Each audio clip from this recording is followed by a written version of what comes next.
Now, Zach, in honor of the conquest of your Denver Nuggets in the NBA Finals, just absolutely demolishing my dear Miami Heat, I tasked ChatGPT to write a piece of advice for us this week for indie creators about effective networking. But I also asked it to put that advice in the narrative of a essay that talks about how great of a city Denver, Colorado is to visit. So, important advice for indie creators, and also hyping up the city of Denver as a celebration of their basketball conquest. So that's the AI Overlord tip this week. This is terrifying. Oh, no, this is completely sincere. I swear this isn't like me gonna smack around Denver. First of all, how can you say anything negative about Denver if you wanted to? That Have place you is seen our delightful. crime statistics lately? I mean, Miami, hello. Well, that's true. When you live in Miami, you might not notice Denver, but the people of Denver are noticing Denver.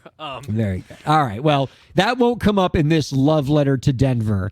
That also happens to be a great essay about advice for indie creators about effective networking. So, without further ado, as an indie creator, effective networking is one of your most potent tools for growth and success. Remember, it's not just about who you know, but who knows you. The relationships you build and the connections you make can open doors and create opportunities you've only dreamed of. And what better way to make those connections than in a city known for its creativity and innovation, Denver, Colorado. Firstly, be genuine in your interactions. People appreciate authenticity. Whether you're in the Rhino Art District of Denver, is that a real thing? Known for its innovative street art and vibrant creative scene, or at a networking event in your local town. Genuine interest and enthusiasm often spark reciprocated interest and meaningful conversations. And don't underestimate the power of local events. Denver is a city that thrives on community gatherings and local events, such as the Denver Arts Festival, which draws hundreds of local and national artists each year. Events like these are perfect opportunities to meet like-minded individuals, collaborate on ideas, and expand your network. Attend local events, engage with participants, and never miss an opportunity to introduce yourself and your work. Active listening is a crucial networking skill. When engaging with others, whether it's at the famous Red Rocks Amphitheater just outside Denver, I knew Red Rocks was going to get in there somehow, or in a casual meetup. Remember, ChatGPT ran out of nice things to talk about in Denver. It had to start leaving Denver. Events like these are perfect opportunities to meet like-minded individuals, collaborate on ideas, and expand your network. So you should attend local events, engage with participants, and never miss an opportunity to introduce yourself and your work. Active listening is a crucial networking skill. When engaging with others, whether it's at the famous... Wait, I said that paragraph already. Just as Denver's stunning skyline is made up of diverse architectural styles, from the neoclassical Colorado State Capitol to the ultra-modern Denver Art Museum, remember that a diverse network is a strong network. Connect with people outside of your immediate field or specialty. A diverse network brings in different perspectives, ideas, and opportunities, and can help you think outside the box and innovate. Lastly, always follow up. The connections you make are the start of a relationship, and like any relationship, it requires nurturing. If you've exchanged contact information after a great conversation at Denver's Union Station, we're doing train stations now? Okay, it is cool. Make sure to follow up. A quick email or message can go a long way to show your interest and commitment in maintaining the relationship. Remember, networking is not a one-time event, but a continued process. So get out there, engage, listen, diversify, and always follow up. After all, the world, whether it's the creative scene in Denver or beyond, is your networking oyster. Happy connecting, indie creators. Zach, this wasn't even meant to slander Denver, but it just happened. When ChatGPT runs out of nice things to say about Denver and starts hyping up Red Rocks and a train station, that's kind of rough. Okay, first of all, I've got a few comments. One, the Rhino Art District is amazing. And shameless plug time, if You need something to do Friday night. My band, Dear Marcia, hosting the Colorado's second annual Women Who Rock the Rockies event in the Rhino Art District on Friday at number 38. Come see our show. That's a real place. And the Rhino Art District is cool. 2, Denver gets... I love Denver. I love living in Colorado, but I grew up in New Mexico. Denver gets a lot of positive hype because the mountains are so beautiful. We're not in the mountains. We're close. We're not in them. And so that's why you got to start going to Red Rocks, because Denver is cool, but it's not like Miami cool. It's just not. See, I know Red Rocks is cool, and I think generally it is well respected as a music venue, right? Like there are a lot of musicians in the U.S. who dream of playing Red Rocks someday. However, I do think its coolness is slightly diminished because when I think like, and this is just like me doing, it just being so YouTube oriented and everything.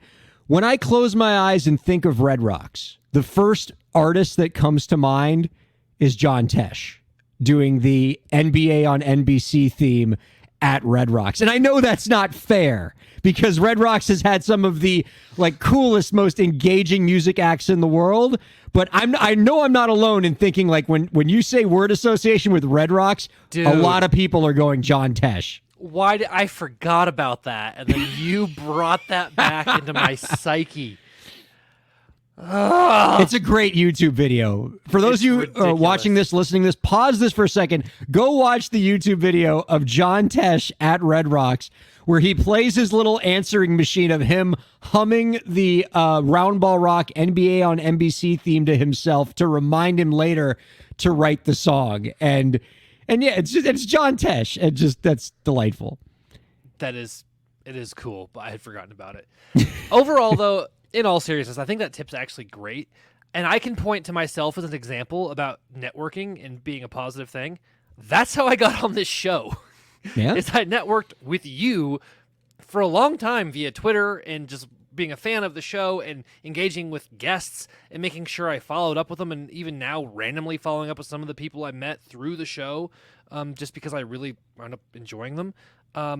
Networking is great. Following up is really important. And what I loved at the beginning when it said networking is not just about who you know, it's about who knows you. Because when people know you, they know you're a good person, they know you're a hard worker, they know you have a skill set, and then they need that, you're top of the mind. So as much as I love ChatGPT subtly taking digs at my city, I think overall they got it right. I like the idea of, I like the closing advice there that the AI Overlord gave us about networking being a continuous process, right? Like it's not a one-time event. Networking is not, I'm going to go to one networking mixer, get a couple business cards, and then it's over, right? It's a garden that you are always cultivating.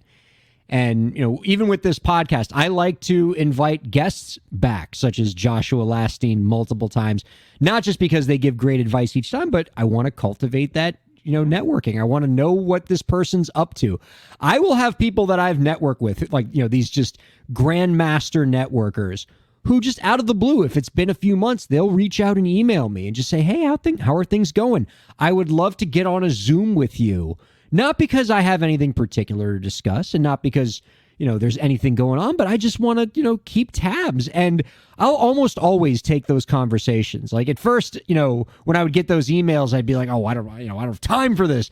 But now I get so flattered by them. And I realize what's happening there is that person's trying to continue that relationship with me. Yep. And every time I have one of those follow-up, just shooting the breeze conversations where an old contact messages me out of nowhere, it almost always leads to something good for both of us. I love the people that are, I like to think I'm a good networker. I'm not as good as those people are, and I'm glad those people exist. Well, and I think indie musicians can also don't think of networking just with producers, songwriters, entertainment attorneys.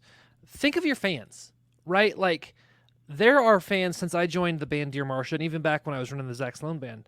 Like, we became friends. We knew each other because we continued those interactions, right? They came to multiple shows because I was just nice to them after a gig and got their name. And then don't be afraid to say, hey, will you remind me your name? Most people don't care, and it's not an embarrassing thing. But don't think of this just as a business thing. Think of this also with your fan base. I like that. And oftentimes, especially when you're an indie creator starting out, your fans, especially those early diehards, can be your bridge to the next great opportunity, because you don't know who that fan knows. And you don't know what resources that fan has. That's a great piece of advice. I think fans are an oft overlooked networking contact, especially for a lot of early career independent creators. That's awesome. Wow. Who'd have thought that subtext dig by ChatGPT would turn out to be such a great conversation about networking?